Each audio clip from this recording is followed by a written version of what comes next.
আমার বিশ্ববিদ্যালয়ের বড় ভাই বসে আছে এখানে। আমি এখানে আসার পরে জানলাম তার মানে কুমিল্লা, নোয়াখালী, ফেনী, চাঁদপুর, লক্ষ্মীপুর এই এলাকার বহু ছাত্র এবং ছাত্রী, বড় ভাই বোনেরা আমাদের কুষ্টিয়া বিশ্ববিদ্যালয়ের ছাত্র ছাত্রী আছে। যেহেতু এলাকার অনেকগুলো ইয়াকুব স্যারের বাড়ি এখানে না, বড়রা সবাইকে নিয়ে আল্লাহর দরবারে শুকরিয়া জানাচ্ছি, যিনি আমাদেরকে কোরআন শোনার জন্য দিনের বেলা হাজারো কাজ ছিল আমাদের সব বাদ দিয়ে কোরআনে কারিমের জন্য বাড়ি থেকে এসে পর্যন্ত ধৈর্য ধরে বসার তৌফিক দিয়েছেন। বলেন আলহামদুলিল্লাহ, আরো জোরে বলেন আলহামদুলিল্লাহ। বিশাল একটা জগদ্দল পাথর ছিল বুকের উপরে। আয়ামের জাহিলিয়াতের পাথর যেমন নবীজির পিঠকে বাঁকা করে রেখেছিল, আমি জাহিলিয়াতের পাথর আমাদের বুকটাকে বাঁকা করে রেখেছি। শব্দ দুইটা করে পাশাপাশি, আই এম এ আর আও আমি। ওদের কাজ কারবারও প্রায় পাশাপাশি। ওই জামানায় আমি ইতিহাস পড়ে দেখেছি আবু জেহেলের যে কাজ ছিল, আমাদের যারা দায়িত্বে ছিল 15.5 বছরে, এদের কাজও প্রায় একই। আবু জেহেলের কাজ পেয়েছি আমি 14টা, আর এনার তো নাম বলা ঠিক না, এনার কাজ পেয়েছি আমি 15টা, এক কাটি বেশি আর। আবু জেহেল মারা যাওয়ার পরে ওর জানাজা হয়নি, কবরে দেয়নি, ঐক্য করে মাটি দিয়েছে বদরের ময়দানে। আমি বদরে গিয়েছিলাম, মদিনার যে ড্রাইভার আমার সাথে ছিল বজর হুজুরে যে এই জায়গাটা শয়তানের কবর, শয়তানের কবরও হয় আবু জেহেল, ও ওই শয়তান। আমার ওই দিন মনে হতো যে আমার দেশে তো এরকম একটা আছে।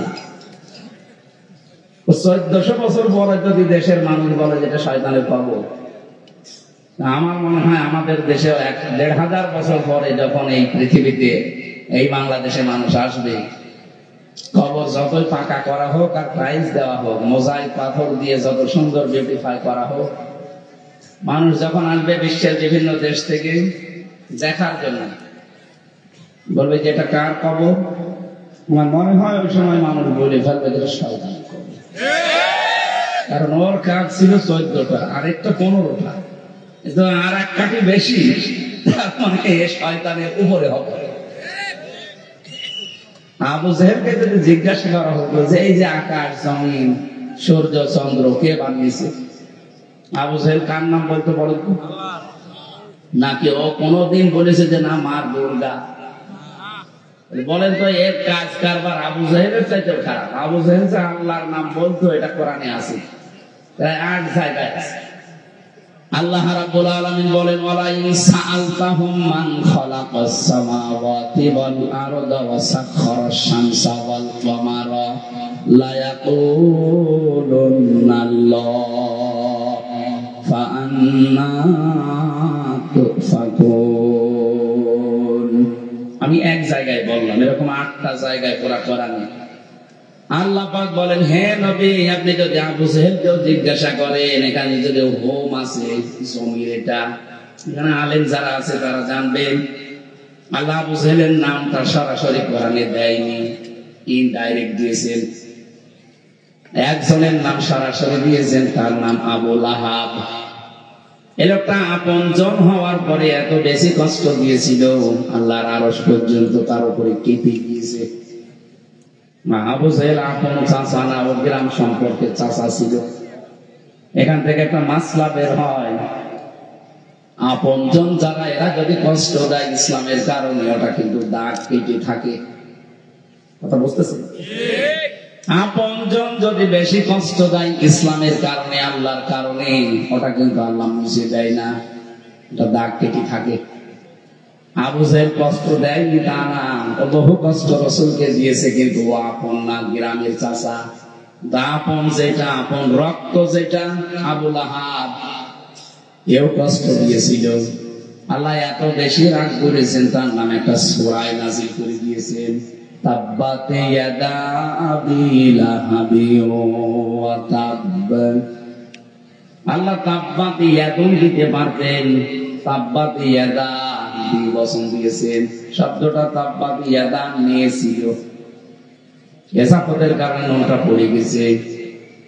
রব্বুল আলামিন জানাতে চেয়েছেন আবু লাহাব কিন্তু এক হাত দিয়ে নবীজিকে পাথর নিক্ষেপ করেছিল। আল্লাহ এক হাত ধ্বংস না করে 2 হাতে ধ্বংস করে দিয়েছেন। কেন? একটু ভালো করে শুনবেন, 5 মিনিট শোনেন, একেবারে নিস্তব্ধ হয়ে এদিকে তাকিয়ে থাকবে।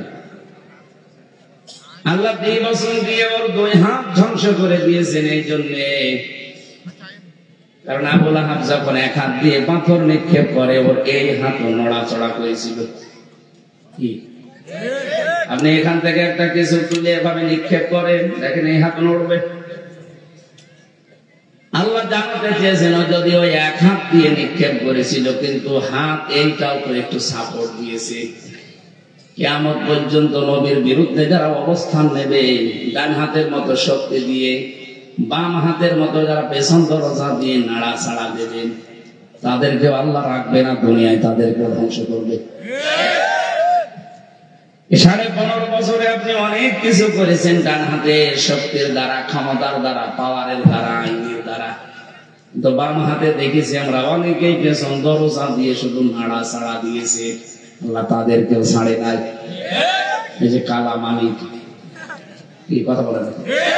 প্রশ্ন আসতে পারবো আমার নবীকে কবে গালি দিল? আরে ভাই, নবীকে দেয়নি, নবীর ওয়ারিসদেরকে দিয়েছে। 116 জনের টার্গেট করেছিল ওই শয়তান, আমার নামও দিয়েছিল। তাহলে বুঝতে হবে যে আমার নাম যদি ঢুকিয়ে দেয় 116 জনের ভেতরে, ও আমাকেও নবীর ওয়ারিস মনে করত। কথা বলে না? 116 জনের টার্গেট যারা করতে পারে, নবী নেই, নবীর উত্তরাধিকারী ওয়ারিস নায়েবে রাসূল, তাদেরকে যারা টার্গেট করেছিল তো ওরা যারা পালিয়েছে, কিন্তু এরা শুধু আইনে, আদালতে, প্রশাসনে, বিভিন্ন জায়গায় শুধু নাড়াচাড়া দিত পেছন দরজা দিয়ে। আর একজন আছে মুরগি কবির, কবির ওর নাম রাখা ঠিক না, কবির আল্লাহর নাম, ওর নাম মুরগি চোর দেওয়া। কি কথা বলে না? আর আমি স্পষ্ট বলছি, 8 সাল থেকে 24 সাল পর্যন্ত যারা নির্বাচনের মাধ্যমে প্রহসন করে নির্বাচিত হয়েছে, এটা তো নির্বাচন বলা যায় না। এই কথা বলে না কেন? তারা যদি কোনো পোস্টারে, পেপারে, কোনো জায়গায় যদি লেখে সাবেক এমপি, সাবেক মন্ত্রী, দাঁত খুলে ফেলবে। কিসের সাবেক মন্ত্রী আপনি? সাবেক এমপি? আপনারা তো ভোটই পাননি, আমরা তো ভোট দিতে পারিনি। এবারে আপনি সর্বোচ্চ পোস্টারে লিখতে পারেন সাবেক চোর, এতটুকু লেখা যায়। যেহেতু চুরি করেছেন সত্যি কথা, ডাকাতি করেছেন নাই লিখে দেবেন সাবেক ডাকাত। মানুষ যেন সামনে এই বংশে বিয়ে দিতে হলে চিন্তা করে না এই বংশে ডাকাচ্ছি। আমি আর নিচে নামলাম না, অত অপমান করা ঠিক না। কি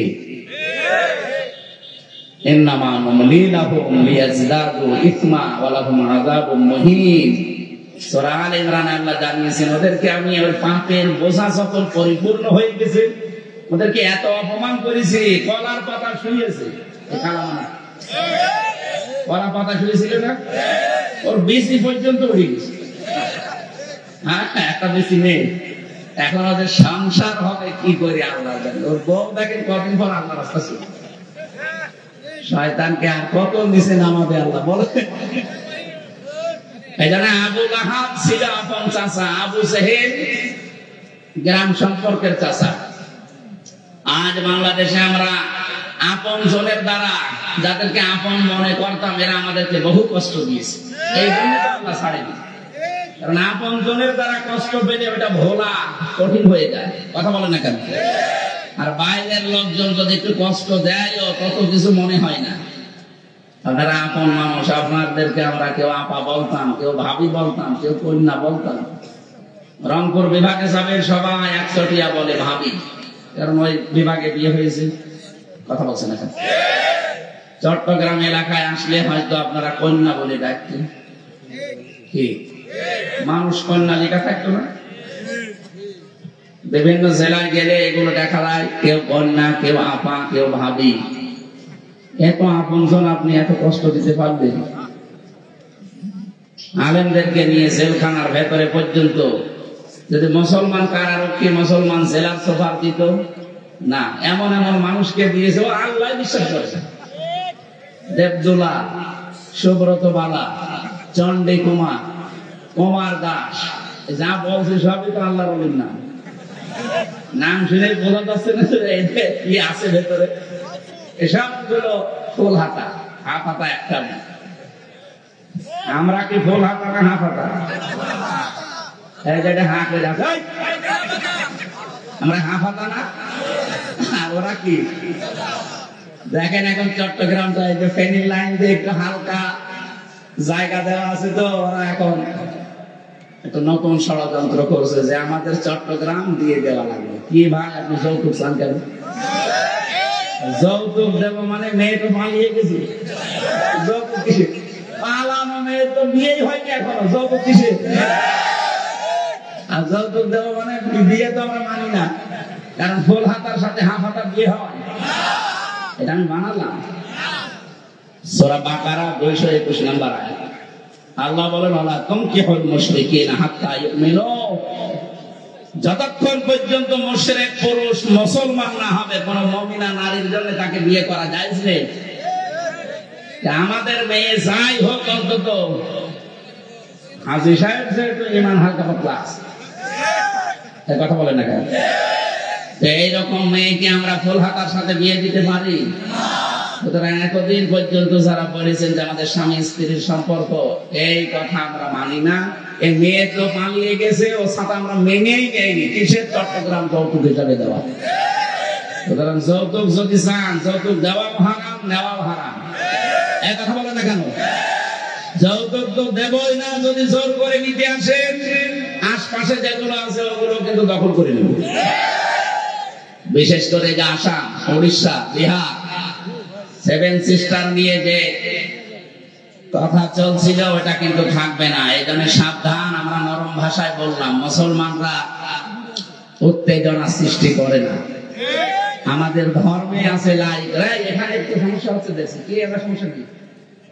একটা উঠাও যাবে না, কথা বলা যাবে না। বসে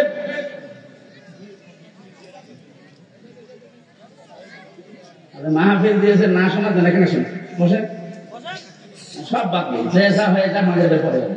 বসে এমনি শোনাই কি দেখবে? আমি কি পরিমণি আমাদের দেখবে?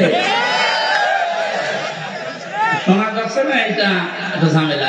শোনার ব্যবস্থা করেন যারা আছে। কি করে তোরা?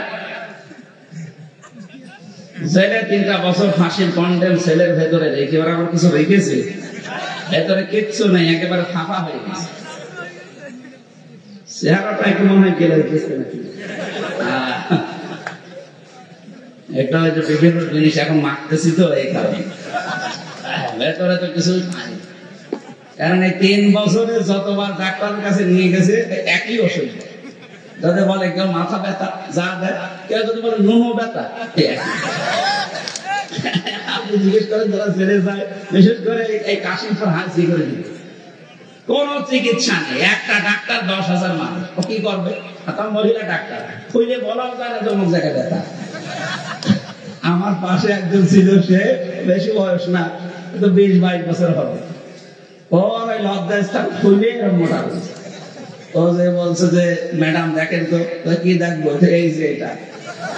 ম্যাডাম বলছে তো ও জিনিস আরো মোটা হয়, তুই যা, ঠিক আছে, কোন চিকিৎসা নেই, যা। ওই যে বলছে হুজুর, আমি গেলাম ডাক্তারের কাছে, মাথায় পোকা তার কাটা, আমি জিনিসও দেখালাম, কিন্তু আমার ওষুধ দিয়ে, তোর ওষুধ তো দিয়ে দিয়েছে, তোর আবার কি ওষুধ দেবে? তোর সবার দেয়নি, তাই তো ভালো। একটা মহিলা ডাক্তার, ম্যাডাম অল্প বয়স, 35-40 বছর বয়স হবে, আর এরকম মহিলার কাছে যে একেবারে জিনিসপত্র সব, আমি কি করবো? যা বলি একই ওষুধ। এই জন্য জিনিস দেখালাম, দেখ। আমাদের অবস্থা আসলে যেখানে যায়, হয়তো মাথায় আমার অবস্থা এত খারাপ হয়েছিল 3 বছরে, বলতেও পারি না, চিকিৎসা কঠিন অবস্থায় রেখে রেখে আমাদের বিভিন্ন রোগ হয়ে গেছে শরীরে, অনেক রোগ হয়েছে। ডায়াবেটিস এখন 19, কমতেছে না। ডাক্তার বলছে রাত 10টার পরে ঘুমিয়ে পড়বো কি করে? আপনারা বলেনি রাত 10টার পরে স্টেজে। এই জন্য আগামী থেকে যারা মাহফিল নেবেন, আমার এশার পরে তুলে দেবেন, রাত 9:30 10টায় যেন মাহফিল শেষ হয়ে যায়। সাইদুল সাহেবের মতো করা যাবে না। অনেকে বলে হয়তো লোক আসে না, লোক আসে না, আমার লোকের বাপ আসবে। কাজী সাহেবের লোক আসতো না, আর এই নিয়মও পাল্টাবে, সারা রাত ব্যাপী মাহফিল। কোথায় পেয়েছেন ঘন্টা? এই আজকে একটা আমার নামে দেখলাম পোস্টার ছাপিয়েছে কুমিল্লা কোন জায়গায় জানো, আর জোহর থেকে শুরু রাত সারা রাত ব্যাপী, তারপরে আবার প্রজমান হয় রাত 3টার সময়। দেবিদ্দার ও না মাহফিলে যাবো না, ও ছাপায় আমি যাবো না, আমি রাত 10টা 10:30টায় মাহফিল শেষ এরকম জায়গায় যাবো, তাছাড়া মাহফিলে যাবো, কারণ এই করে আমি মরে যাবো। ডাক্তার আমার বলছে আপনার যে অবস্থা, এই জন্য দেখাশোনার কি করবেন মা বোনেরা, একটু কথাগুলো শোনেন। কিছু গুরুত্বপূর্ণ তথ্য আজকে তেলাওয়াত আয়াত থেকে আমরা নিয়ে যেতে চাই ইনশাআল্লাহ। তারা আপনজনরা কষ্ট দিলে খুব কষ্ট লাগে। আসলে আপনাদেরকে আমরা আপন ভাবতাম, কিন্তু এত কষ্ট দিয়েছেন যে আর ভোলা যাচ্ছে না। বিশেষ করে আলেমদেরকে, অন্যান্য মানুষের মতো যদি জেলে রাখতেন, ও 3 বছর না 10 বছর রাখলেও আমার অসুবিধা ছিল না, কিন্তু 3 বছরের মতো কষ্ট দিয়েছে। কি করেছিলাম আমি বলেন? আমি আপনার মেয়ের দিকে কোনোদিন তাকিয়েছি? আর আপনার যে মেয়ে, ওকে তাকানো যায়? ওর দিকে তাকিয়ে আমি করবো? ও যে পাহাড়ি জামাই, ও জামাই পর্যন্ত কন্ট্রোল করতে পারে, শেষ পর্যন্ত বাদ দিয়ে দিয়েছি। আর আমি আমার শরীর চলে না, আমি ওর দিকে তাকাবো না? কিছুই করেছিলাম না। হ্যাঁ, আপনার অবৈধ চেয়ার ছিল, জনগণকে জানাতাম যে চেয়ারটা বৈধ না, এটা অবৈধ চেয়ার। চেয়ার যে অবৈধ ছিল, এগিয়ে ফতোয়া দেওয়া লাগবে। একটা ঘোড়াকেও জিজ্ঞাসা করেন যে 15.5 বছর নির্বাচন হয়েছে কিনা, ঘোড়া বা হাঁস কি বলেন আপনি? হ্যাঁ, নির্বাচন কিসে? 154 জন হয়ে যায় আগে, দিনের ভোট রাতে হয়ে যায়, কিসের নির্বাচনের কথা বলেন আপনি? অথচ আজ প্রায় 12-13 দিন শুনছে বাইরের দেশে বিভিন্ন জায়গায় উনি এখন সিম্পেথি পাওয়ার জন্য না না একেবারে ডিস্টার্ব করলে কথা বলবো। আপনি কি করছেন ঠিক আছে? ওই দিকে আর তাকাবেন, নিজেও শুনছেন আমার বলতে হতেছেন, আপনি ভুলে যাবেন। মেধা অনেক নষ্ট করে দিয়েছে আসলে, এই জন্য আর মনে থাকে না। আমার ভাইরা, সিম্পেথি পাওয়ার জন্য আজ যারা কথা ছড়াচ্ছেন যে আমরা নির্বাচিত ছিলাম, আমাদেরকে উৎখাত করা হয়েছে, এটা ডাহা মিথ্যা কথা। এই কথাটাতে একেবারে বানোয়াট মিথ্যা, জলজান্ত মিথ্যা কথা। এদেশে শয়তান পর্যন্ত জানে যে নির্বাচন 15.5 বছরে হয়নি। কথা বলে না কেন? সুতরাং এই মিথ্যা আমি আশা করবো একটা হাসি মানুষ এটা যেন আর না ছড়া। আপনি সত্য কথা বলেন, সত্য কথা বললে যা করেছেন, বিশেষ করে আইনা ঘরটা নিয়ে, আপনার 100 বার ফাঁসি দিলেও আরো 10 বার বাকি থাকবে।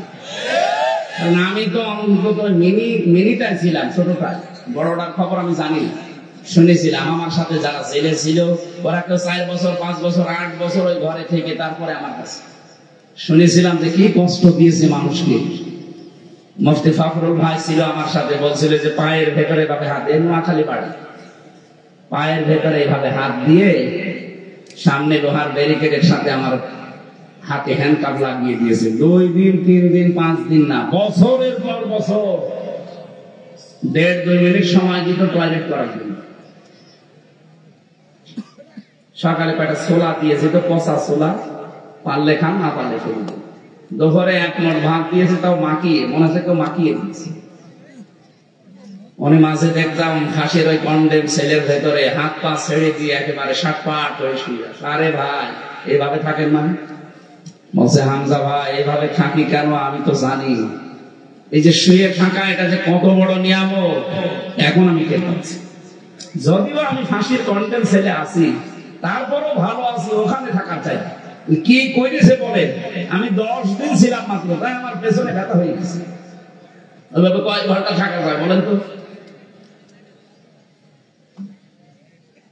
এখনো পর্যন্ত দেখছি অনেকে জালেমের সাফাই দেয় যে কি করেছে ওনারে দেশ থেকে তাড়িয়ে দেওয়া লাগবে। আরে শয়তান, তোমার সাথে তো হয়নি। ওইরকম 5 দিন যদি হইতো তখন টের পাইতে যে কি হয়েছে। যার বাবাটা হারিয়ে গেছে, এমিলিয়াস আলী হারিয়ে গেছে, তার ছেলে মেয়ের কাছে জিজ্ঞাসা করেন কি হয়েছে। আমার ভার্সিটির 2টা ছেলে এখনো পর্যন্ত, আজ 9 বছর চলছে, ওয়ালিউল্লাহ মুকাদ্দাস, এখনো পাওয়া যায়নি। একটাই ছেলে, ওর বাবার কাছে যাওয়া যায় না, হাওমা করে কান্নাকাটি করে। আর শয়তান বলে যে কি হয়েছে, ওর ছেলে যদি গুম হয়েছে তো ও টের পেতো কি হয়েছে। এটা না আপন ভেবেছিলাম, যা করেছেন এটা আমার মনে হয় আপনি মাপ পাবেন না যতদিন আমাদের কাছে ক্ষমা না চাবেন। কারণ মাপ পাওয়ার সিস্টেম হচ্ছে অপরাধ যার কাছে স্বীকার করবেন তার কাছে, এটা করলে মাপ হয়। আপনি অপরাধ করলেন আমার কাছে আর মাপ চাচ্ছেন আল্লাহর কাছে, হবে? বলেন। এই জন্য এই সিস্টেম পাল্টাবেন। আপনি অপরাধ করেন একজনের কাছে, মাপ চান আর একজনের কাছে না। এখন থেকে এই 15.5 বছরে যারা অপরাধ করেছেন এই বাংলার মানুষের কাছে, যার যার কাছে করেছেন তার কাছে আপনি যে অপরাধ স্বীকার করবেন যে ভাই আপনার জন্য, আপনি আমার কারণে এই 15.5 বছর ব্যবসা করতে পারেননি, কোন উপরে চেয়ারে উঠতে পারেননি, কথা বলছে দেখা। মিথ্যা মামলা দিয়েছেন আপনি আমার নামে, মিথ্যা সাক্ষী দিয়েছেন, বললাম থাক বসেন।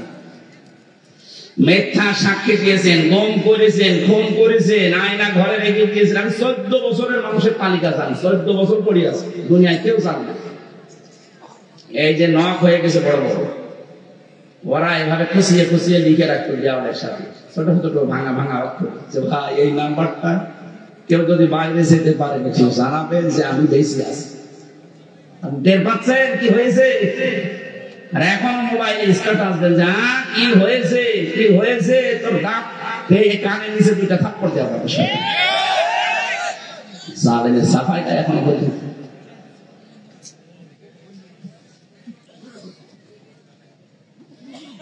যে কথাটা তুলছিলাম এবার আমি ওই জায়গা থেকে আরম্ভ করছি। আল্লাহ পাক বলেন, নবী আপনি যদি আবু জেহেলকেও জিজ্ঞাসা করতেন যে আকাশ আর জমিন চন্দ্র সূর্য কে বানিয়েছে, আবু জেহেল এমনিতে নরমালে বলতো না যে আল্লাহ বানিয়েছে না, লা ইয়াকুলুনাল্লাহ, লামে তাকরীর নুনে সাকিলা, ও গ্যারান্টি দিয়ে বলতো আল্লাহ বানিয়েছে। এই জামানায় যারা বলে যে আল্লাহ সব বানিয়েছে, ওই জামানায় আল্লাহ বানিয়েছে বলার পরে আল্লাহর আইনও মানতো না, আল্লাহর আইন দিয়েও পরিবার সমাজ রাষ্ট্র চালাতো না। এই জামানায় যারা বলেন আল্লাহ বানিয়েছে কিন্তু আল্লাহর আইন যারা পরিবার সমাজ রাষ্ট্রে চালাতে চান না, আপনি আর আবু জেহেল পারতেছেন কি? আপনি বলতে পারেন আমি কুমিল্লা মসজিদের সভাপতি 14 গ্রামের, আরে ভাই 14 গ্রাম কে চেনে? হ্যাঁ, কুমিল্লা 14 গ্রামে কিং সুফুয়া নাম করে আমার কুষ্টিয়ায় যে কিয়ামতের আগে কিং সুফুয়া চিনবে না।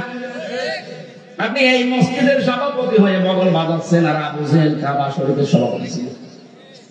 আপনি টের পাচ্ছেন কি বলছি? আপনি মনে করছেন আমি কুমিল্লা 14 গ্রাম এত বড় নাম করা জায়গা মসজিদের সভাপতি আর আমার আল্লাহ জাহান্নামে দেবে?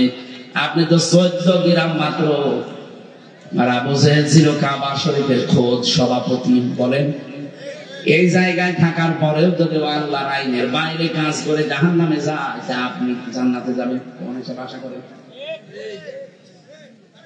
এখানে বিশাল পাথর যে আল্লাহ সরিয়েছেন, এখন যে পাথরটা আল্লাহ আমাদের উপর থেকে সরাবেন, আসলে আমরা যারা এর ভুক্তভোগী তারা জানি যে কি পেয়েছি। এটা মন খুলে এখন কথা বলতে পারছি। খালাকাল ইনসানা আল্লামাহুল বায়ান। আল্লাহ বলেন মানুষ আমি বানিয়েছি আর মানুষকে কথা বলার যোগ্যতা আমি দিয়েছি। আমি এই বায়ান শব্দটার ব্যাখ্যা করতে গিয়ে তাফসিরে, আধুনিক তাফসির দেখেছি, বিজ্ঞান এখন প্রমাণ করছে এই কয়েক ইঞ্চি জায়গা, এখান থেকে এক একটা কথা বের হতে 27টা ধাক্কা লাগে। 27টা স্তর পার হওয়ার পরে একটা কথা তৈরি হয়। আর কোরআন হাদিসের ব্যাখ্যায় জেনেছি প্রত্যেকটা স্তরে এক একজন ফেরেশতা বসে আছে। এর কাছে ওর কাছে ওইভাবে দিতে দিতে 27 নাম্বার জায়গায় এসে এই মুখের গর্ত দিয়ে কথাটা বের হয়। একটা ফেরেশতা যদি দায়িত্ব অবহেলা করে সিয়ামনে আপনার কথা বলতে পারবে না, গাঙ্গু শব্দ হবে। বলছেন কি বলছি? কত দয়া করেছেন আপনার প্রতি আল্লাহ, বলেন তো কিচ্ছু পাননি জীবনে যে কথা বলতে পারেন, এইটা কম নাকি? বলেন, কথা যারা বলতে পারেন তারা জবান খুলে বলেন আলহামদুলিল্লাহ। দরুদ সালাম পাঠের মাধ্যমে আজকে তেলাওয়াতকৃত আয়াত সূরা তাওবা, কোন সূরা? বলেন 109 110 নম্বর আয়াতের আংশিক পড়েছি। তাফসীর আকারে কথা বলার জন্য আমরা বসলাম। আল্লাহ রাব্বুল আলামিনের ঘোষণা শোনাচ্ছে, এবার ইরশাদ হচ্ছে, ইন্নাল্লাহা আশতারা মিনাল মুমিনিনা আনফুসাহুম ওয়া আমওয়ালাহুম বিআন্না লাহুমুল জান্নাহ। খুব খেয়াল করে মিলাবেন। আল্লাহ বলেন, ইন্নাল্লাহ, অবশ্যই আমি আল্লাহ, ইশতারা, ক্রয় করে নিয়েছি, মিনাল মুমিনিনা, মুমিনদের কাছ থেকে, আনফুসাহুম, তাদের জীবন, ওয়া আমওয়ালাহুম, তাদের মাল, বিআন্না লাহুমুল জান্নাহ, বিনিময়ে তাদেরকে আমি আল্লাহ জান্নাত দিয়ে দিয়েছি। সুবহানাল্লাহ। এটা বাংলা গেল। এবার আসেন তো ব্যাখ্যার দিকে। এখানে সরাসরি ক্রেতা আল্লাহ নিজে। ক্রেতা কি? বলেন বলেন। বিক্রেতা না, এ বলল মানুষ মুমিন। আন্দাজে সবাই তো মানুষের দুনিয়াতে এখন 810 কোটি মানুষ, সবার জিনিস আল্লাহ কিনতে চান না। আল্লাহ বলেন, আমি কিনতে চাই, কিন্তু মুমিন হওয়া লাগবে। এবার আপনি বলেন মুমিন কি না? মুমিন না হয়ে মসজিদের টাইলস লাগিয়ে দিলে আল্লাহ ওটা নেবে না। কি বলছি টের পাচ্ছেন? মুমিন না হয়ে ঈদগাহ টাইলস লাগিয়ে দিলে আল্লাহ নেবে না। মুমিন না হয়ে মাহফিলে 50 লক্ষ টাকা দিলে আল্লাহ নেবে না। কারণ আল্লাহ কিনতে চায় শুধুমাত্র মুমিনদের কাছ থেকে। আল্লাহ যদি মিনাল মুনাফিকিনা দিত, মিনাল মুশরিকিনা দিত, আল্লাহ যদি সবার সম্পদে কিনতে চাইতেন, তাহলে কারণের সম্পদ কম ছিল না। কথা বলে না কেন? এ বাংলাদেশের বহু মানুষের এমন এমন সম্পদ আছে। এই যে দরবেশের কথা শুনলেন, 36,000 কোটি টাকা 7টা ব্যাংক থেকে মারিং কাটিং করেছে। ও তো বিভিন্ন জায়গায় কিন্তু একটাও কবুল হয়নি, কারণ মুমিন না। চোর কোনদিন মুমিন হয় না? বলেন। তাহলে এখন থেকে আমাদের সিদ্ধান্ত নেওয়া লাগবে, শুধু আয়াত শোনা না। আমরা এখন থেকে যদি কিছু দিতে চাই, দেওয়ার আগে আল্লাহর কাছে বিক্রি করার আগে মুমিন হওয়া লাগবে। আরো জোরে বলেন। এখন মুমিন আমি আছি কিনা এটা কে বলবে? এখন যদি মনে করেন না, এত বড় সুন্দর টুপি মাথায়, এত বড় জুব্বা গায়ে, আবার সাদাটা উপরে দেওয়া, এত বড় বড় দাড়ি হয়ে গেছে, এ মুমিন না। না, আমার চাইতে দাড়ি আবু সাইদের অনেক বড় ছিল। এ আমার চাইতে আরো বড় জুব্বা ছিল আবু সাইদের। ওর বাড়ি আমি দেখেছি কাবা শরীফের পাশে ওর বাড়ি, এরপরে নবীর বাড়ি। তার মানে কাবার পাশে, নবীর বাড়ির আগে ওর বাড়ি। এত ফজিলত, তারপর মুমিন না কেন? এবার আসেন তো মুমিন কে? নবীজিকে জিজ্ঞাসা করছে সাহাবী যে, হুজুর, আমার যে ঈমান আছে এটা আমি টের পাবো কি করে? বিশ্বনবী বললেন, ইদা সাররাতকা হাসানাতুকা ওয়া সাআতকা সাইয়্যাতুকা ফাআনতা মুমিন। যখন তোমার ভালো কাজগুলো তোমাকে আনন্দ দেবে, আর অন্যায় কাজগুলো তোমাকে কষ্ট দেবে, একটা বাধা আসবে ভেতর থেকে, একটা প্রতিবন্ধকতা সৃষ্টি হবে ভেতর থেকে, তখন বুঝবে তোমার ঈমান আছে। এ বাংলাদেশে ভালো কাজ সবার কাছে ভালো লাগে, এই কথা বলছেন না? আপনি নিজের দিকে তাকিয়ে বলেন তো, ভালো কাজ সবার কাছে এদেশে ভালো লাগে না? অন্যায় কাজ সবার কাছে এদেশে অন্যায় মনেও হয় না, আর আনন্দ নিয়ে করে। এদেশে যে সুন্দরী প্রতিযোগিতার নামে বিশ্বে এবং বাংলাদেশে যা হয়, এগুলো যে অন্যায়, এগুলো যে জেনা, এগুলো যে অশ্লীলতা, বেহায়াপনা, এটা সবাই জানে। এটা ফায়সা কাজ না? জানার পর অনেক আনন্দ নিয়ে করছে। নিজের মেয়ে, যুবতী মেয়ে, তার শরীরের বিভিন্ন অঙ্গ প্রত্যঙ্গ মাপ সব দিয়ে এটা পরিষ্কার করার পরে তারপরে বলা হয় যে এটা সৌন্দর্য। এই কাজগুলো যারা করছেন, জেনে শুনে যারা অন্যায় কাজ করে, ভেতর থেকে বাধা আসে না। নামের আগে দেখেন আল হাজমি কাজ। কথা বলেন না কেন? চলচ্চিত্র জগতে যারা কাজ করে সবাই দেখবেন ও কাজ যা করছে, পেছনে খোঁজ খবর নিয়ে দেখবেন অনেক ইমাম সাহেবের মেয়ে আছে। আমি চলচ্চিত্র পর্ষদের চলচ্চিত্র জগতের যে লোকটা শহীদুল ইসলাম, মানে যে ভিডিও করে বেড়ায়, আবার দোয়া চাই, বলে হুজুর দোয়া করবেন, মেয়েটা বিশ্ব সুন্দরী হয়ে গেছে। কিসের দোয়া চাইলেন আপনি? আমার মেয়ে যে জেনা করছে তার রূপে ভালো কাজ যাদের ভালো লাগে না, অন্যায় কাজ যাদের ভেতর থেকে বাধা আসে না, আপনি বুঝবেন আপনার দাড়ি থাকতে পারে, টুপি থাকতে পারে, হজ করতে পারেন, আপনার ঈমান নেই। ঈমান না থাকলে সে মুমিন। এত কাটসাট বলার পরেও যদি কেউ বলেন যে আমি বুঝি আসে না আমার, এদিকে আসে, কানের নিচে দুইটা থাপ্পড় দিল ঠিক বুঝে বুঝে আসে না মানে। এখন থেকে কিছু দেওয়ার আগে আপনি ভাববেন যে আমি ইমানদার কিনা। ভালো কাজ দেখলে আনন্দ লাগবে, অন্যায় দেখলে ভেতর থেকে বাধা আসবে, তাহলে ফান্তা মুমিন, আপনি মুমিন। আল্লাহ বলেন আমি কিনতে চাই মুমিনদের কাছ থেকে। 1 নম্বরে আনফুসাহুম, তাদের জীবন। 2 নম্বরে আমওয়ালাহুম, তাদের সম্পদ। বিআন্না লাহুমুল জান্নাহ, বিনিময়ে যেটা দেব তার নাম জান্নাত। দুনিয়াতে যত কিছু বেচা কেনা হোক, 4টা বিষয় সামনে লাগে, একজন ক্রেতা, একজন বিক্রেতা, একটা মাল আর একটা মূল্য। আমি আবার বলছি, একটা জিনিস কেনা বেচায় কয়টা জিনিস লাগে? একজন ক্রেতা লাগবে, একজন বিক্রেতা লাগবে, একটা সম্পদ লাগবে আর একটা মূল্য লাগবে। এখানে সরাসরি আবার বলছি, ক্রেতাকে, বিক্রেতা মুমিন, বিক্রেতা কোন মুনাফিক না। সে মুনাফিক নামাজি হতে পারে, রোজাদার হতে পারে, হাসি হতে পারে না, তাদেরটা আল্লাহ জীবনও কিনবে না।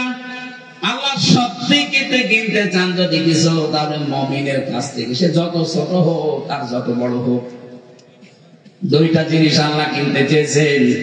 এখন বলেন যে ভাই বাজারে গেল, কুমিল্লা 14 গ্রাম বাজারে যে মাছ কিনবে, পচা মাছ উনি জেনে শুনে কিনবে? বলেন কি এমন মেধা দিয়ে আল্লাহ বানিয়েছে?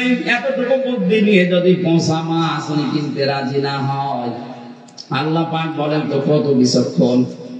উনি যখন কিনবে আপনার কাছ থেকে কোনো পচা মাল কিনবে, তাহলে আপনার মালটা পচে যায় কি করে এটা আগে জানা লাগবে। আপনার জীবন যদি নষ্ট হয়ে যায়, পচে যায়, দুর্গন্ধ সৃষ্টি হয়, এরকম জীবন আল্লাহ কিনবে? আল্লাহ কিনতে চান বৈধ, টাটকা, যেটা চলে, এরকম জিনিস আল্লাহ কিনতে চাবেন। উনি যদি পচা মাছ কিনতে রাজি না হয়, আল্লাহ জীবনেও আপনার পচা সম্পদ নেবে না। যেহেতু প্রথম আল্লাহ দিয়েছেন আনফুসাহুম, আমি তোর জীবন কিনতে চাই। জীবন কাকে বলে? নফসের বহুবচন আনফুস। জীবন পবিত্র করার জন্য এই পৃথিবীতে 2টা ঔষধ আছে। আমাদের জীবন পবিত্র করার জন্য এই শরীরটা, এটা যদি কেউ পবিত্র করতে চায়, সে যেন বারবার গোসল করে।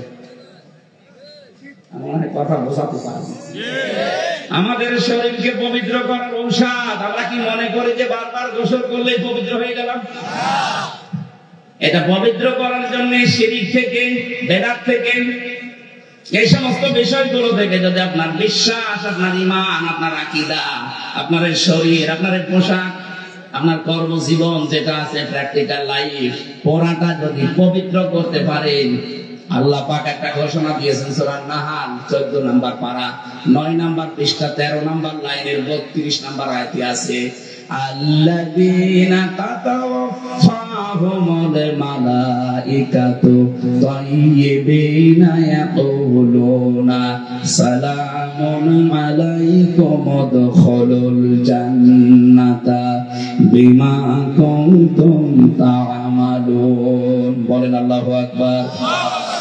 আল্লাহ পাক বলেন এরকম পবিত্র সম্পদ, পবিত্র জীবন যখন আছাড় খেয়ে মরণের বিছানায় পড়বে, আমার আল্লাহর ফেরেশতা আসবে রহমতে, ডাক দিয়ে বলবে, হে আল্লাহর বান্দা, জীবনকে পবিত্র করার জন্য বহু চেষ্টা চালিয়েছো, কত হারাম ইনকাম করার সমর্থ নাগালে ছিল, এরপরও তুমি করো নাই। তোমার জীবন যেন পবিত্র থাকে, তোমার পোশাক যেন পবিত্র থাকে, তোমার ঈমান, আকীদা, বিশ্বাস এগুলো যেন পবিত্র থাকে। বহু কষ্ট করেছো দুনিয়ায়। ইয়াকুলুনা সালাম, শান্তি তোমার উপরে, উদখুলুল জান্নাহ, ওই যে প্রবেশ করো জান্নাত দেখা যাচ্ছে, বিমা কুনতুম তা'মালুন, কারণ এই কাজগুলোর প্রতিদান আল্লাহ আজকে তোমাকে দেবে। কুমিল্লাবাসী, সত্যি আমি আমার ঈমান থেকে বলছি, দুনিয়ার জীবনটা কিন্তু সত্যি সত্যি ধোঁকা। এই ধোঁকার পেছনে পড়ে অন্যের মুখে হাসি ফোটাতে গিয়ে যেন কোন হারাম কাজে আমরা পা না বাড়াই। আর যারা বৈধ ইনকাম যতটুকু সমর্থ আছে ওইটা বাদ দিয়ে অবৈধ পথে যারা পা বাড়াচ্ছেন, কি আপনার উদ্দেশ্য বলেন তো? যা উপায় করছেন সব আপনি খেতে পারবেন। আপনার উদ্দেশ্য এগুলো দিয়ে আমার স্ত্রী, আমার ছেলে মেয়ে, আমার মা বাবা আরো বেশি আরামে থাকবে, হাসি খুশি থাকবে, আরো শান্তিতে থাকবে নাকি? বলেন বলেন, এইটাই তো আপনার উদ্দেশ্য। এই জন্য তো বাবা শাহজালাল সব হালাল করছেন। এটা এখন যদি চোখ বন্ধ হয়ে যায়, এখন চোখ বন্ধ হয়ে গেলে যে স্ত্রীর কারণে আপনি বৈধ অবৈধ দেখা দেখি করেননি, ওকে যদি বলা হয় আপনার স্বামী মারা গেছে, এই খাটের উপরে আপনি আসেন, এই খাটের নিচে ওরে মাটি দেওয়া হবে, জীবনও আপনার বউ রাজি হবে না। মাটি দিয়ে এখানে যাও, বউ আসবে, জিন আসবে, দেখে তখন বাধা দেবে কে? ওরে নিয়ে গোরস্থানে দিয়ে দেন। অথচ এই বাড়ির জন্য আপনি বৈধ অবৈধ দেখেননি। আমি তো বাস্তব কথা বলছি। এই পৃথিবীতে যদি কেউ মারা যায় আর 200 বছর পরে যদি এই কুমিল্লায় ঘুরে আসে, মাত্র 200, কত বলেন বলেন, 200 বছর পরে যদি আসেন, ওই সময় যারা এই কুমিল্লায় বাস করবে তাদের আপনি চেনেন না, তারাও আপনাকে বলেন না কেন? আপনি যদি কিংসুকমা এসে এই 14 গ্রামে নিজের এই 2 তলা বাড়িতে এসে বলে যে বাড়ি কিন্তু আমি বানিয়েছিলাম, ওই সময় যারা ছিল তারা আপনার দাঁত খুলে ফেলবে।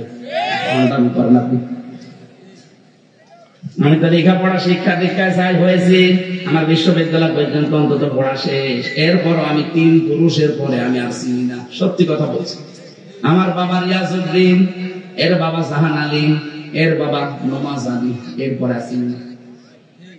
এখন তো বলেন তো, নমাজ আলীর বাবা যে কি নাম আমি জানি না, সত্যি আমি জানি না। এখন ওই লোকটা যদি এসে বলে কুষ্টিয়াতে যে ভিটা এই 2 তলা বাড়ি আমার, ওর দাঁত মুখ থাকবে? আপনার মনে হয় থাকার জায়গা নেই, মুরব্বী মানুষ এই জন্য এই কথা বলছেন। ঠিক আছে, ওই মসজিদ আছে, বারান্দায় শুয়ে থাকেন, দিনের বেলা হলে কেটে পড়ে, কথা বলে না কেন? এই হচ্ছে দুনিয়া। বিশেষ করে কুমিল্লা আর এই ব্রাহ্মণবাড়ি, এই 2 জেলায় বাংলাদেশের সবচেয়ে বিকাশ বেশি। আল্লাহর ওলি সব এই 2 জেলায়। কি জিকিরের নাম নিয়ে এমন এমন শব্দ দিয়ে জিকির করে, ইয়ালি বাবা, গাল্লা বাবা, ফতে বাবা, ওর দাঁত মুখ খুলে ফেলা দরকার। ইসলামটাকে হাসি হাসি বানিয়ে ফেলছে। না, অন্য জেলায় এই সমস্ত নেই। সুন্নিয়তের নাম নিয়ে শয়তানগুলো আন্দাজে জিকির বানিয়েছে, কেল্লা বাবা, ফতে বাবা। আমার মনে হয় ওরে আর বাংলা বললাম না, কি আরম্ভ করেছে বলেন তো? আর ঢুকতে দেন কোন কারণে? সমস্ত শয়তানগুলো জোতা দিয়ে পিটাবে, কারণ নিজেরা জাহান্নামে যাচ্ছে দরুদ, আর শয়তানরা আন্দাজে আবেগ নিয়ে ধোঁকা দিয়ে বোকা বানিয়ে মানুষকে আন্দাজে জিকির করায়। নিজেরা তো যাচ্ছে জাহান্নামে, আর মানুষকে ডাক দিয়ে নিয়ে যাচ্ছে। কেউ রাজি হবে না এরকম ওটা। সতর্ক হওয়ার সময় কোন বেদাতপন্থী যারা ইসলামের বাইরে কোন কাজ করে তারা যেন এই জেলায় ঢুকতে না পারে। যারা আসবে বলবেন কোরআন শরীফ হাতে নেই, এক একটা শব্দের 8টা 10টা 15 20টা করে অর্থ বের না। মাআল্লাহি ইলাহানা খারাওয়ালা ইয়াকতুলুনা নাফসাল্লাতী হারামাল্লাহু ইল্লা বিল হক। আল্লাহ পাক বলেন যারা অন্যায় ভাবে মানুষ হত্যা করে এই মানুষগুলোর শাস্তি ডবল হবে। 2024 সালের 5 আগস্টের আগ পর্যন্ত আপনি হিসাব করেন, সরকারি জরিপ 2732 জন মানুষ আপনি হত্যা করেছেন। 2780 জন মানুষ এখন হাসপাতালে কাতরাচ্ছে, কারো হাত নেই, পা নেই, কারো চোখ নেই, কারো অন্ডকোষ উড়ে গেছে। আমি নিজে দেখে এসেছি কুষ্টিয়ায়, আমার সামনে 16 জন মারা গেছে।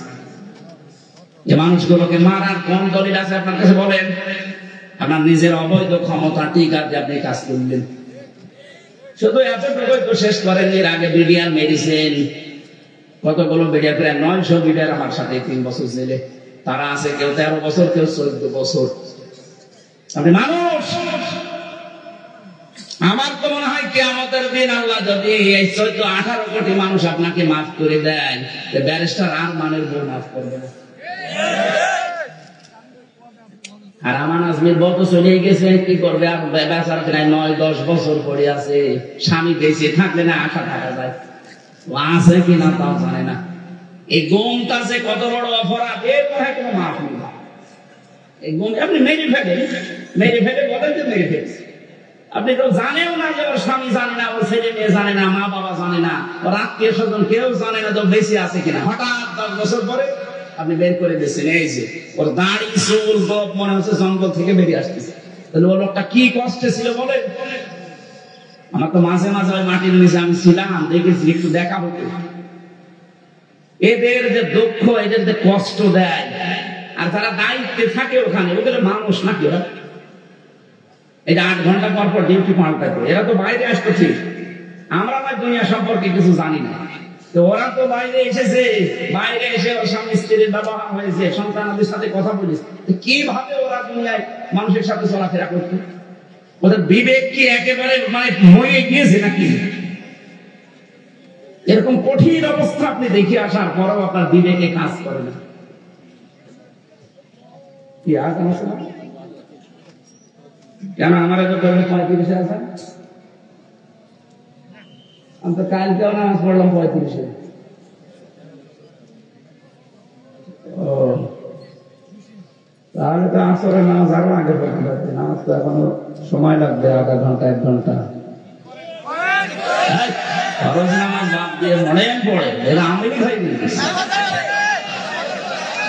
নামাজ এখানে পড়ে মাগরিব মানে এশার পরে আমার আলোচনা আছে না? আমি তো মেশিন, এটা শেষ করে যে বসে লাগবে না। আপনারা আগে করলেন না, আমি সেই জোহরের নামাজের সময় এসে বসে আছি। আপনারা কি বান্ডামি করেন আমার সাথে? আগে থেকে না তুলে নামাজের পরে তুলে দিতে থাকবে, মানুষ থাকে থাক না মাইক তো আসতো। আরে মাঠে লেগে খানা দিয়ে